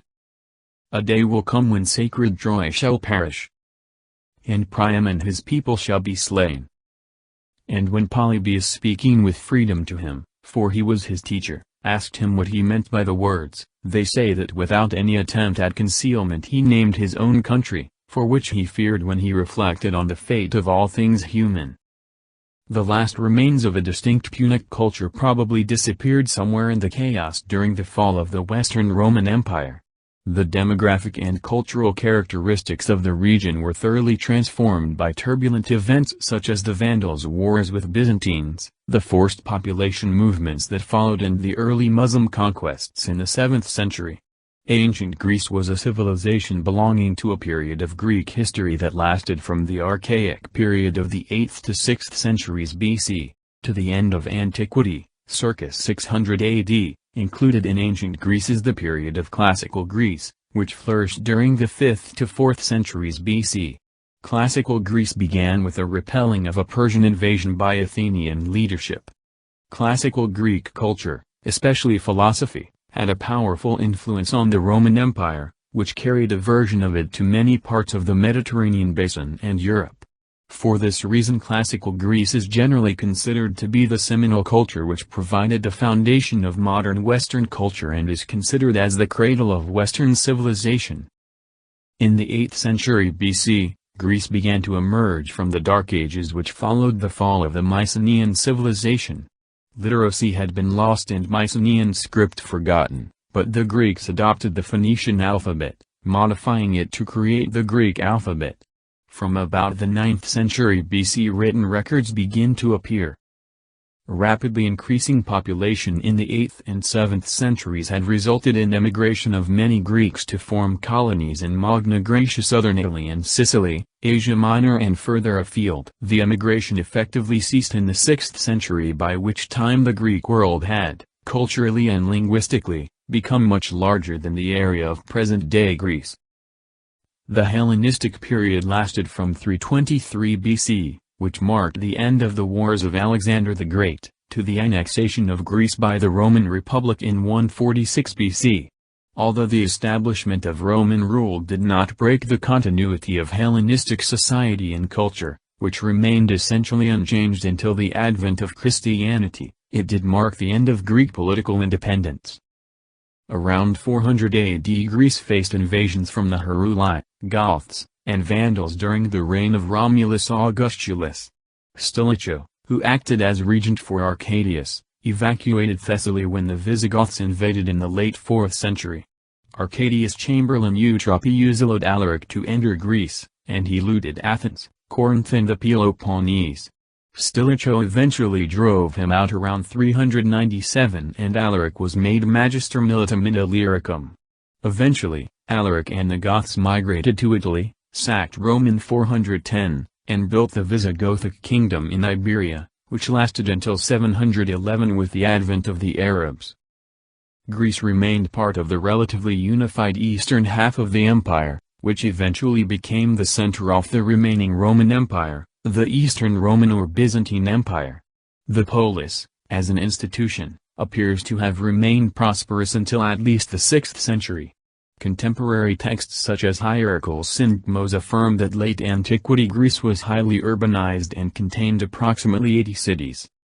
In the early 7th century, the Avars and later the Bulgars overwhelmed much of the Balkans, threatening Constantinople to attack from the west. Simultaneously, the Arabs, now firmly in control of Syria and the Levant, sent frequent raiding parties deep into Asia Minor, and in 678 AD they had laid siege to Constantinople itself. The Arab fleet was finally repulsed through the use of Greek fire, and a 30 years truce was signed between the empire and the Umayyad Caliphate. However, the Anatolian raids continued unabated, and accelerated the demise of classical urban culture, with the inhabitants of many cities either refortifying much smaller areas within the old city walls, or relocating entirely to nearby fortresses. Constantinople itself dropped substantially in size, from 500,000 inhabitants to just 40,000 to 70,000, and, like other urban centers, it was partly ruralized. The city also lost the free grain shipments in 618, after Egypt fell first to the Persians and then to the Arabs, and public wheat distribution ceased. The withdrawal of large numbers of troops from the Balkans to combat the Persians and then the Arabs in the east opened the door for the gradual southward expansion of Slavic peoples into the peninsula, and, as in Asia Minor, many cities shrank to small fortified settlements. In the 670s, the Bulgars were pushed south of the Danube by the arrival of the Khazars. In 680, Byzantine forces sent to disperse these new settlements were defeated. Eventually by 1331 to 1346 Constantinople was underpopulated and dilapidated. The population of the city had collapsed so severely that it was now little more than a cluster of villages separated by fields.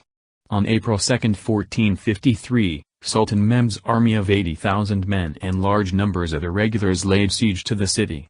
Despite a desperate last-ditch defense of the city by the massively outnumbered Christian forces, of 1,000 men, 2,000 of whom were foreign, Constantinople finally fell to the Ottomans after a 2-month siege on May 29, 1453. The last Byzantine emperor, Constantine XI Palaiologos, was last seen casting off his imperial regalia and throwing himself into hand-to-hand combat after the walls of the city were taken. Ancient Rome. Ancient Rome was an Italic civilization that began on the Italian peninsula as early as the 8th century BC.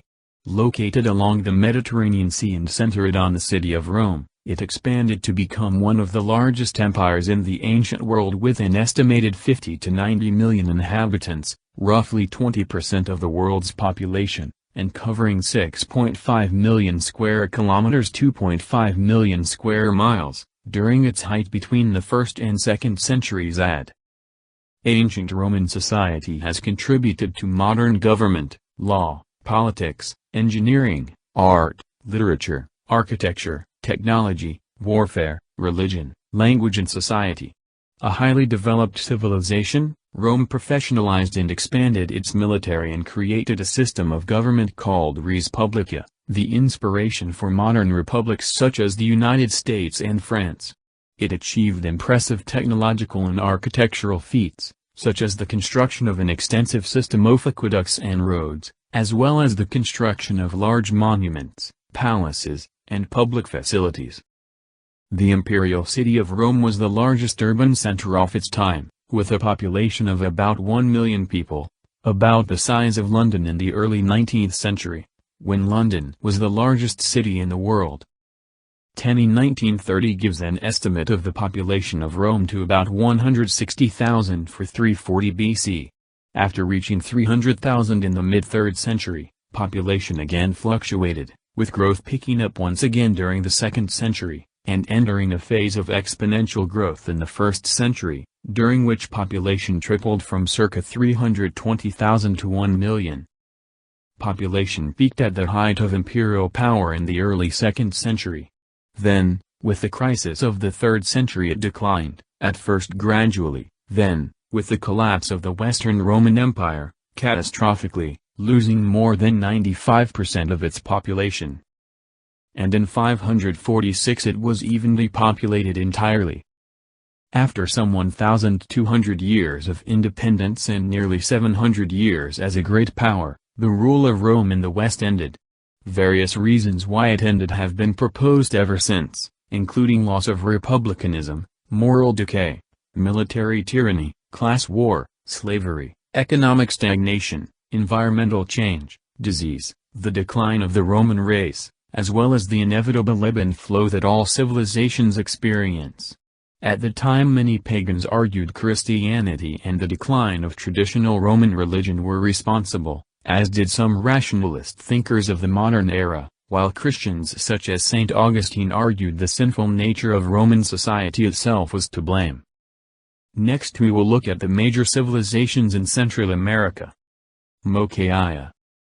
Moquaya were pre-Olmec cultures of the Soconusco region in Mexico and parts of the Pacific coast of western Guatemala, an archaeological culture that developed a number of Mesoamerica's earliest known sedentary settlements. The Moquaya are thought to be the first to domesticate cacao, the precursor to chocolate. Around 1900 BC, they domesticated one of the dozen species of cacao and brought it from the upper Amazon. A Moquaya archaeological site provides evidence of cacao beverages dating to this time. The Barra phase of the Moquaya culture is dated 1550 to 1400 BC. The early sites belonging to this phase are Altamira, San Carlos, and Paso de la Amada. This phase is already distinguished by its sophisticated pottery. Then came the Locana phase 1400 to 1250 BC, with many more sites. Chinchas 850 to 650 BC. During the Middle Formative period, specifically for the Moquaya culture Chinchas phases A, C and D, many of the larger early formative sites near the rivers and swamps in the Mazatlan zone were abandoned. Moquaya culture ended at this time. Olmec civilization. The Olmec culture was Mesoamerica's first great civilization. It thrived along Mexico's Gulf Coast from approximately 1200 to 400 BC and is considered the mother culture of societies that came later, such as the Maya and Aztec. Many of the intellectual accomplishments of the Olmec, such as a writing system and calendar, were eventually adapted and improved by these other cultures. Around 400 BC the great Olmec city of La Venta went into decline and was eventually abandoned altogether, taking the Olmec Classic era with it. Two great Olmec cities are known, San Lorenzo and La Venta. The Olmec were talented stonemasons, who built structures and aqueducts. They were also gifted sculptors, carving stunning colossal heads without the use of metal tools. They had their own religion, with a priest class and at least 8 identifiable gods. They were great traders and had connections with contemporary cultures all over Mesoamerica. Scholars have not determined the cause of the eventual extinction of the Olmec culture. Between 400 and 350 BCE, the population in the eastern half of the Olmec heartland dropped precipitously, and the area was sparsely inhabited until the 19th century.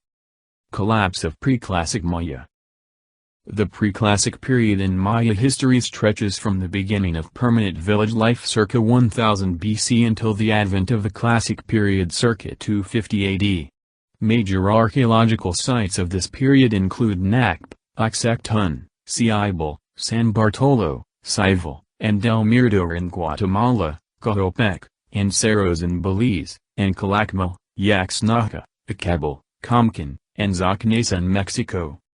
The Middle and Late Preclassic periods in the Maya lowlands witnessed the development of urbanism, monumental architecture, Maya script, and political institutions including divine kingship. Maya society underwent a series of profound transformations between circa 100 AD and 250 AD, which resulted in the cessation of monumental building at many preclassic cities and the inferred collapse of their political and economic systems, often characterized as the Preclassic collapse. The story of the mysterious lost civilization that suddenly collapsed for an unknown reason has captured the popular imagination for well over a century. What is not as widely known is that there were actually 2 collapses, one at the end of the Preclassic and a more famous one at the end of the Classic. The Preclassic collapse refers to the systematic decline and abandoning of the major Preclassic cities such as Caymanalgeu and El Mirador in around 100 AD. A number of theories have been proposed to explain this collapse, but there is as little consensus here as there is for the causes of the more famous collapse between the Classic and Post-Classic periods. Collapse of Mayan civilization. In archaeology, the Classic Maya collapse refers to the decline of Maya civilization and abandonment of Maya cities in the southern Maya lowlands of Mesoamerica between the 8th and 9th centuries, at the end of the Classic Mayan period. Preclassic Maya experienced a similar collapse in the 2nd century. The Classic period of Mesoamerican chronology is generally defined as the period from 250 to 900. The last century of which is referred to as the Terminal Classic. The Classic Maya collapse is one of the greatest unsolved mysteries in archaeology.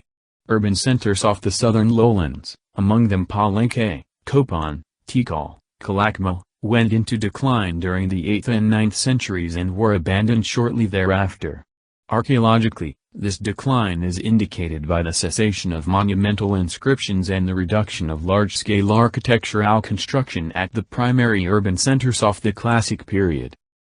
A third piece of evidence of the progression of Maya decline, gathered by Ann Corinne Fretter, Nancy Gonlin, and David Webster, uses a technique called Abyssinian hydration. The technique allowed them to map the spread and growth of settlements in the Copan Valley and estimate their populations. Between 400 and 450, the population was estimated at a peak of 28,000 between 750 and 800, larger than London at the time. Population then began to steadily decline. By 900 the population had fallen to 15,000, and by 1200 the population was again less than 1,000.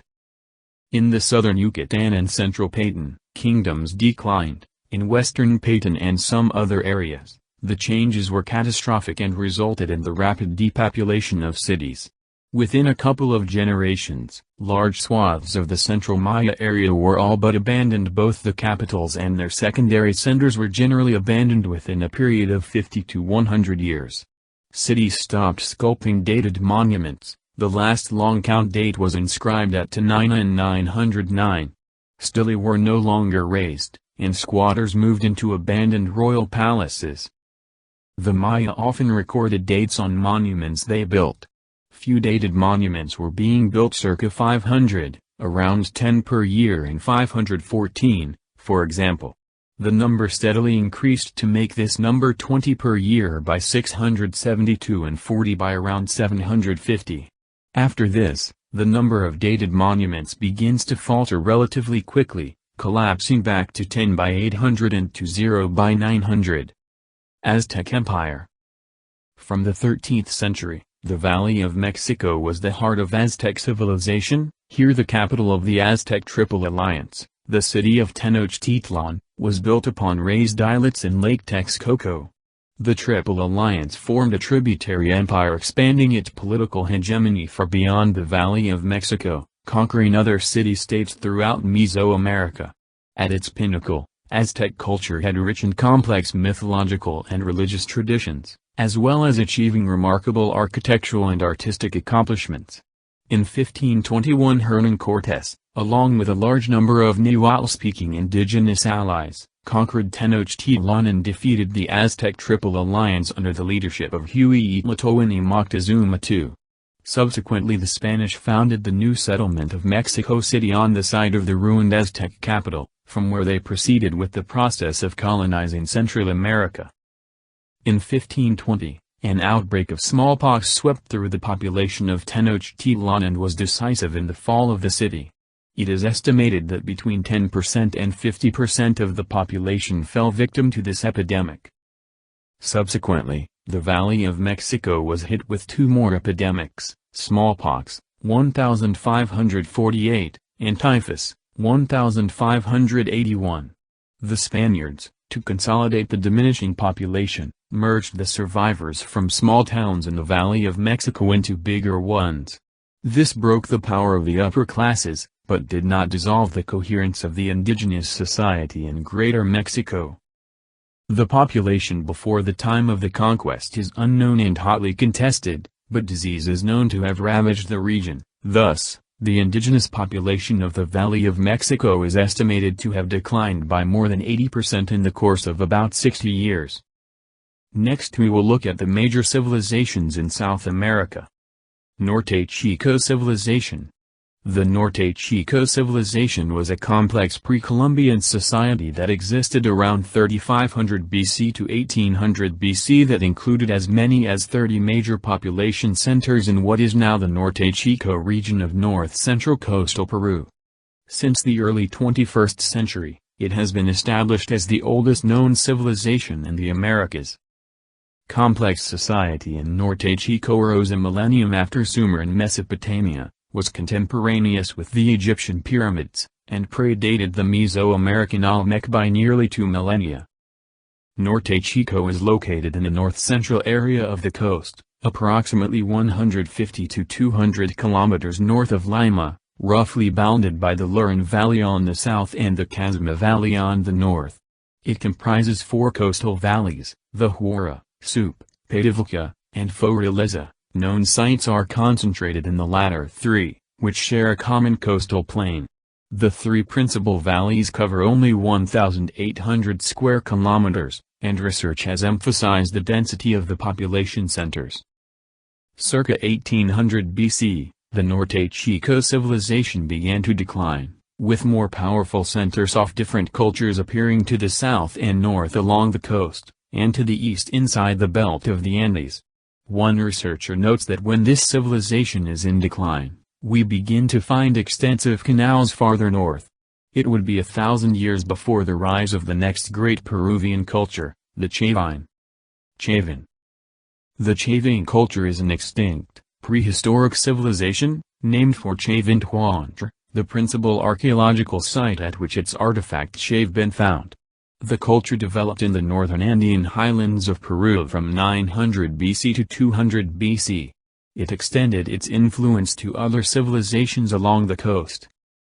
The Chavin culture also demonstrated advanced skills and knowledge in metallurgy, soldering, and temperature control. They used early techniques to develop refined gold work. The melting of metal had been discovered at this point and was used as a solder. The people domesticated camelids such as llamas. Camelids were used for pack animals, for fiber, and for meat. They produced llama jerky. This product was commonly traded by camelid herders and was the main economic resource for the Chavin people. Chavin people also successfully cultivated several crops, including potatoes, canola, and maize. They developed an irrigation system to assist the growth of these crops. The final stage of the Chavin horizon lasted from about 400 to 250 BCE. Chavin culture had a dramatic increase in population. The settlement pattern changed to a proto-urban pattern, consisting of a center of lowland valley peoples and smaller satellite communities in the surrounding higher altitude areas. The culture showed specialization and social differentiation. A diverse and intense production of ceramics is suggested during the Jarabariyu phase, when the valley was heavily populated and the ceramic style more defined. Satellite communities also developed centers of production during this phase. In 300 BC the Chavin civilization began to decline from its flourishing state. There are very few sources indicating the reason for this decline. Archaeological evidence shows that large ceremonial sites became abandoned and villages were replaced with agricultural land sometime earlier than 500 BC. Mush. The Mush civilization flourished in northern Peru with its capital near present-day Mush in Trujillo, from about 100 AD to 800 AD, during the regional development epoch. Mush society was agriculturally based, with a significant level of investment in the construction of a network of irrigation canals for the diversion of river water to supply their crops. Their culture was sophisticated, and their artifacts express their lives, with detailed scenes of hunting, fishing, fighting, sacrifice, sexual encounters and elaborate ceremonies. The Mush are particularly noted for their elaborately painted ceramics, gold work, monumental constructions and irrigation systems. Mush history may be broadly divided into three periods: the emergence of the Mush culture in early Mush, 100 to 300 AD, its expansion and florescence during Middle Mush, 300 to 600 AD, and the urban nucleation and subsequent collapse in Late Mush, 500 to 750 AD. Wari Empire. The Wari Empire was a political formation that emerged around AD 600 in the central highlands of Peru and lasted for about 500 years, to 1100 AD. It operated about the same time as the Tiwanaku culture and at one time was thought to have been derived from it. In 2008 archaeologists found a prehistoric city, the Northern Wari ruins, also called Cerro Patapo, near modern Chiclayo. The find was the first to show an extensive settlement related to the Wari culture that far north and demonstrate that they had a long span of influence. Archaeologist Shave determined that the city of Wari was dramatically depopulated by 1000 AD, although it continued to be occupied by a small number of groups. Buildings in Wari and in other government centers showed doorways that were deliberately blocked up, as if the Wari intended to return. But by the time this happened, the Wari had faded from history. In the meantime, the dwindling residents of the Wari city ceased all major construction. Archaeological evidence shows significant levels of interpersonal violence, suggesting that warfare and raiding increased amongst rival groups upon the collapse of the Wari state structure. With the collapse of the Wari, the late intermediate period is said to begin. Tiwanaku Empire. The Tiwanaku Empire is a pre-Columbian polity based in western Bolivia, South America that extended into present-day Peru and Chile from AD 300 to 1000. Tiwanaku is recognized by Andean scholars as one of the most important civilizations prior to the Inca Empire. It was the ritual and administrative capital of a major state power for approximately 500 years. The community grew to urban proportions between 600 and 800. Becoming an important regional power in the southern Andes.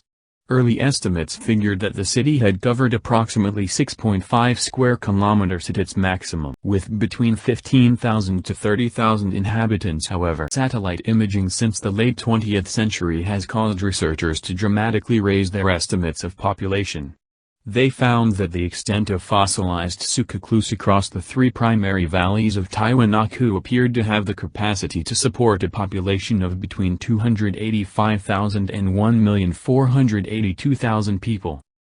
The Sukakla are artificially raised planting mounds that are separated by shallow canals filled with water. The canals supply moisture for growing crops, but they also absorb heat from solar radiation during the day. Though labor-intensive, a sukakloo produces impressive yields.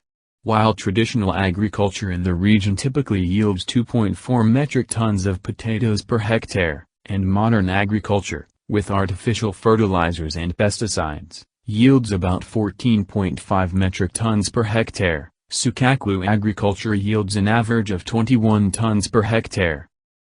Modern agricultural researchers have reintroduced the technique of sukakloo. Significantly, the experimental sukakloo fields recreated in the 1980s by University of Chicago's Alan Kulit and Oswaldo Rivera suffered only a 10% decrease in production following a 1988 freeze that killed 70 to 90% of the rest of the region's production. Development by the Tiwanaku of this kind of protection against killing frosts in an agrarian civilization was invaluable to their growth. The empire continued to grow, absorbing cultures rather than eradicating them. William H. Espel states that Tiwanaku underwent a dramatic transformation between 600 and 700 that established new monumental standards for civic architecture and greatly increased the resident population. Archaeologists note a noticeable adoption of Tiwanaku ceramics in the cultures that became part of the empire. Tiwanaku acquired its power through the trade it implemented among the cities within its empire. Tiwanaku disappeared around 1000. The land was not inhabited again for many years. Beyond the northern frontier of the Tiwanaku state, a new power started to emerge in the beginning of the 13th century, the Inca Empire. The Inca Empire. The Inca Empire was the largest empire in pre-Columbian America. The administrative, political, and military center of the empire was located in Cusco in modern-day Peru. The Inca civilization arose from the highlands of Peru sometime in the early 13th century, and the last Inca stronghold was conquered by the Spanish in 1572. The Spanish conquest of the Inca Empire was one of the most important campaigns in the Spanish colonization of the Americas. After years of preliminary exploration and military skirmishes, 168 Spanish soldiers under Francisco Pizarro and their native allies captured the Sapa Inca Atahualpa in the 1532 Battle of Cajamarca. It was the first step in a long campaign that took decades of fighting but ended in Spanish victory in 1572 and colonization of the region as the Viceroyalty of Peru. The conquest of the Inca Empire led to spin-off campaigns into present-day Chile and Colombia, as well as expeditions towards the Amazon basin. The effects of smallpox on the Inca Empire were even more devastating. Beginning in Colombia, smallpox spread rapidly before the Spanish invaders first arrived in the empire. The spread was probably aided by the efficient Inca road system.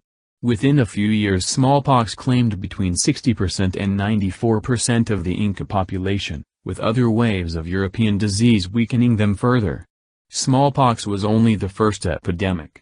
Typhus, probably, in 1546, influenza and smallpox together in 1558, smallpox again in 1589, diphtheria in 1614, measles in 1618 all ravaged the remains of Inca culture. Next we will look at the major civilizations in Asia. Collapse of Indus Valley Civilization.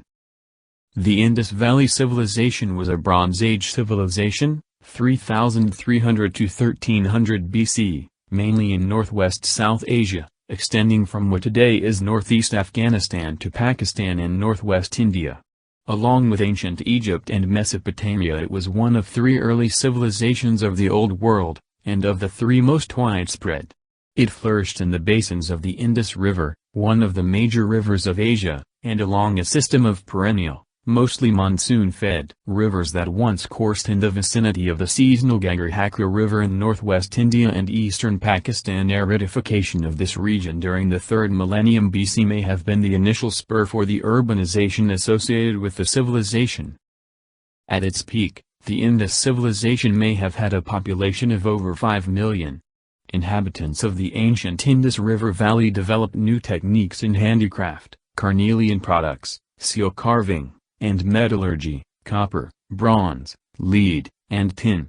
The Indus cities are noted for their urban planning, baked brick houses, elaborate drainage systems, water supply systems, and clusters of large non-residential buildings.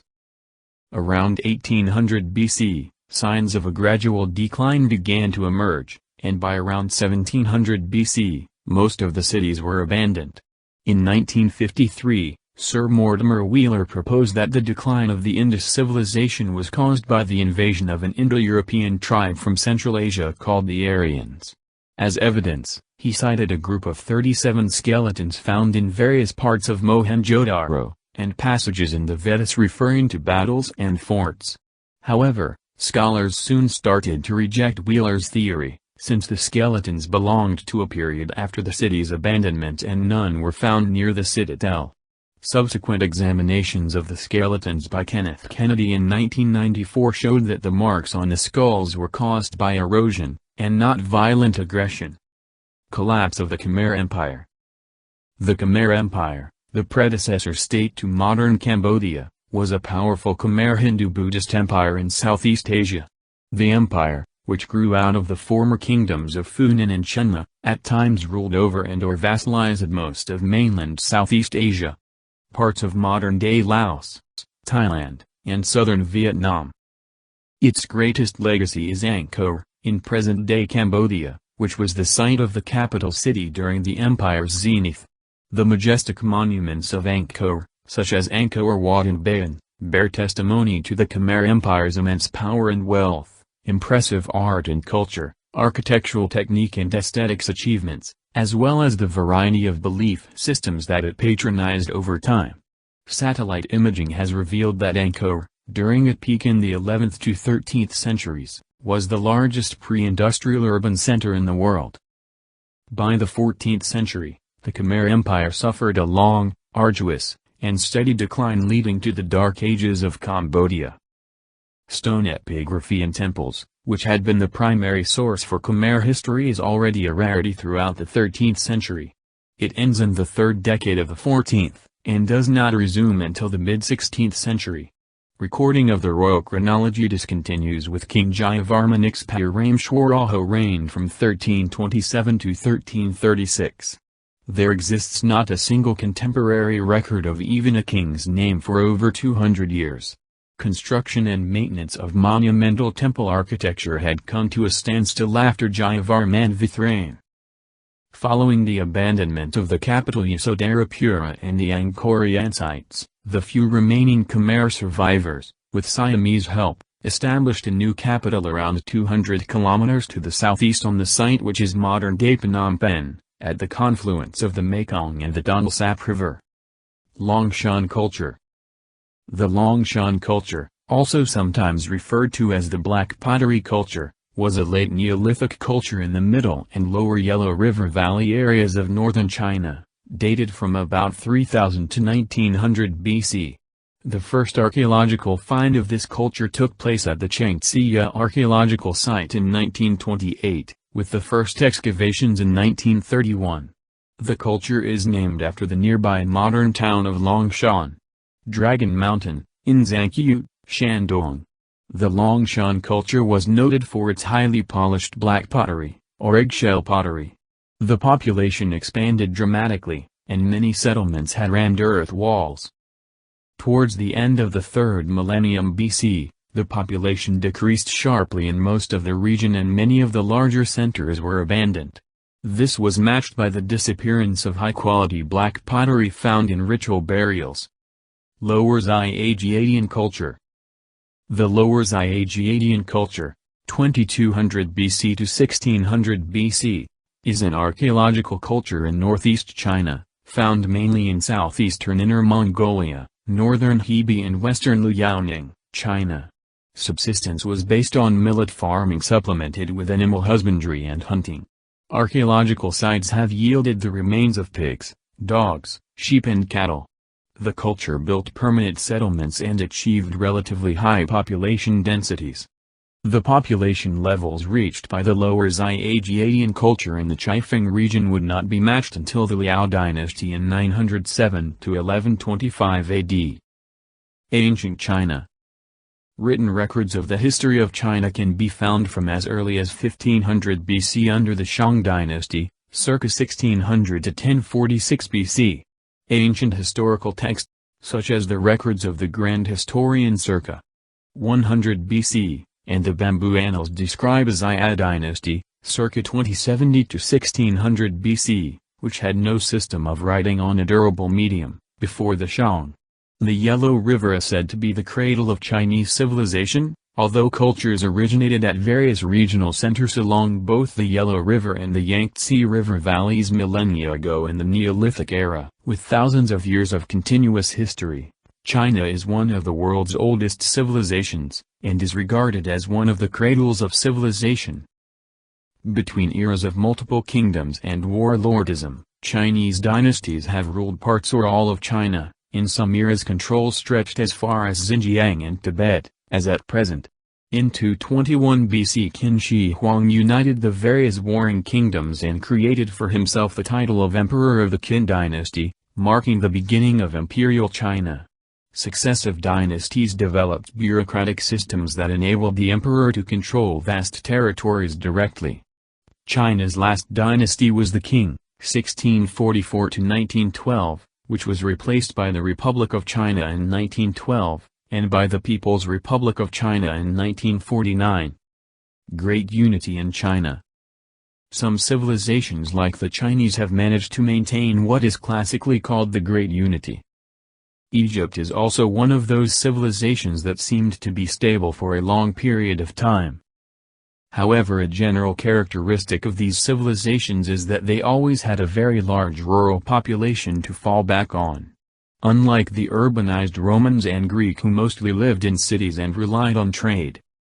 And even these civilizations had times of great turbulence, such as the intermediate periods of Egypt, or the collapse of the Han dynasty in China, which was followed by a period of division and strife. Only now in the modern age are the Chinese urbanizing the majority of their large population. Next we will look at the major civilizations in Africa. Kingdom of Damat. Damat was a kingdom located in Eritrea and northern Ethiopia that existed during the 10th to 5th centuries BC. Given the presence of a large temple complex and fertile surroundings, the capital of Damat may have been present-day Yea, in Tigray, Ethiopia. The kingdom developed irrigation schemes, used plows, grew millet, and made iron tools and weapons. Some modern historians including Stuart Monroe, Rodolfo Fatovich, Albuquerque, and Ephraim Isaac consider this civilization to be indigenous, although Sabaean influence due to the latter's dominance of the Red Sea, while others like Joseph Michels, Tekel Tzaddik Mikaria, and Stanley Burstein have viewed Damat as the result of a mixture of Sabaeans and indigenous peoples. The most recent research, however, shows that Ge'ez, the ancient Semitic language spoken in Eritrea and northern Ethiopia in ancient times, is not derived from Sabaean. There is evidence of a Semitic-speaking presence in Eritrea and northern Ethiopia at least as early as 2000 BC.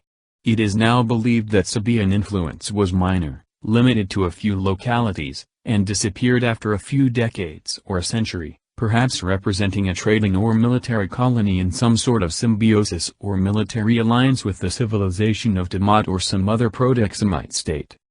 After the fall of Damat in the 5th century BC, the plateau came to be dominated by smaller unknown successor kingdoms. This lasted until the rise of one of these polities during the 1st century BC, the Aksumite kingdom. The ancestor of medieval and modern Eritrea and Ethiopia, Aksum was able to reunite the area. Kingdom of Aksum. The Kingdom of Aksum, also known as the Khmer Empire, was a trading nation in the area of Eritrea and northern Ethiopia. It existed from approximately 100 to 940 AD. It grew from the Proto-Khmer Iron Age period circa 4th century BC to achieve prominence by the 1st century AD, and was a major player in the commercial route between the Roman Empire and ancient India.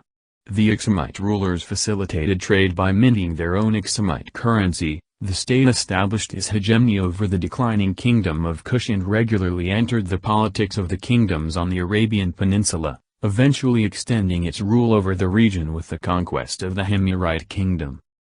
Its ancient capital, also called Aksum, was in northern Ethiopia. The kingdom used the name Ethiopia as early as the 4th century. It is also the alleged resting place of the Ark of the Covenant. After a second golden age in the early 6th century, the empire began to decline, eventually ceasing its production of coins in the early 7th century. Around this same time, the Aksumite capital was abandoned. Kingdom of Great Zimbabwe. In the early 11th century, people from the kingdom of Mapungubwe in southern Africa are believed to have settled on the Zimbabwe plateau. There, they would establish the kingdom of Zimbabwe, circa 1220 AD. The Kingdom of Zimbabwe controlled the ivory and gold trade from the interior to the southeastern coast of Africa. Asian and Arabic goods could be found in abundance in the kingdom. Economic domestication, which had been crucial to the earlier Proto-Shona states, was also practiced. The Great Zimbabwe people mined minerals like gold, copper and iron. They also kept livestock, as it is explained by its theory of cattle hypothesis. It is estimated that construction spanned more than 300 years, and that the complexes housed a civilization of up to 18,000 people. The Great Zimbabwe was ultimately abandoned, with parts of it falling into ruin. However, many of the structures are still standing today, and the site has been recognized as a World Heritage Site by UNESCO. Kingdom of Kush. The Kingdom of Kush or Kush was an ancient African Nubian kingdom situated on the confluences of the Blue Nile, White Nile and River Atbara in what is now the Republic of Sudan. The Kushite era of rule in Nubia was established after the Bronze Age collapse and the disintegration of the new Kingdom of Egypt. It was centered at Napata in its early phase. After King Kashta, the Kushite, invaded Egypt in the 8th century BC, the Kushite emperors ruled as pharaohs of the 25th dynasty of Egypt for a century, until they were expelled by the Assyrians under the rule of Esarhaddon. During classical antiquity, the Kushite imperial capital was at Meroe. In early Greek geography, the Meroitic kingdom was known as Ethiopia. Strabo describes a war with the Romans in the 1st century BC. After the initial victories of Candace against Roman Egypt, the Kushites were defeated and Napata sacked. Remarkably, the destruction of the capital of Napata was not a crippling blow to the Kushites and did not frighten Candace enough to prevent her from again engaging in combat with the Roman military. Kush began to fade as a power by the 1st or 2nd century AD. Sapped by the war with the Roman province of Egypt and the decline of its traditional industries, Christianity began to gain over the old pharaonic religion, and by the mid-6th century AD the kingdom of Kush was dissolved. The Kushite capital was eventually captured and burned to the ground by the kingdom of Aksum. Nok culture of Nigeria. The Nok culture appeared in northern Nigeria around 1000 BC and vanished under unknown circumstances around 300 AD in the region of West Africa. It is thought to have been the product of an ancestral nation that branched to create the Hausa, Gwari, Biram, Kanuri, Nupe and Jukun peoples. The Kwatarkwashi culture or Sokoto culture located to the northwest of Nok is thought to be the same as or an earlier ancestor of the Nok. Nok social system is thought to have been highly advanced. The Nok culture was considered to be one of the earliest African producers of life-sized terracotta. The refinement of this culture is attested to by the image of a Nok dignitary at the Minneapolis Institute of Arts. The dignitary is portrayed wearing a crooked baton. The dignitary is also portrayed sitting with flared nostrils, and an open mouth suggesting performance. Other images show figures on horseback, indicating that the Nok culture possessed the horse. Iron use, in smelting and forging for tools, appears in Nok culture in Africa at least by 550 BC and possibly earlier. Additionally, there are many more civilizations, cities and cultures that went extinct that we have not covered. All of them follow the same principal trends. Scientists don't have an answer why all of the civilizations mentioned disappeared. However, the social collapse due to low fertility is a universal cause of civilizational collapse. The majority of this information was sourced from Wikipedia and the links will be in the description.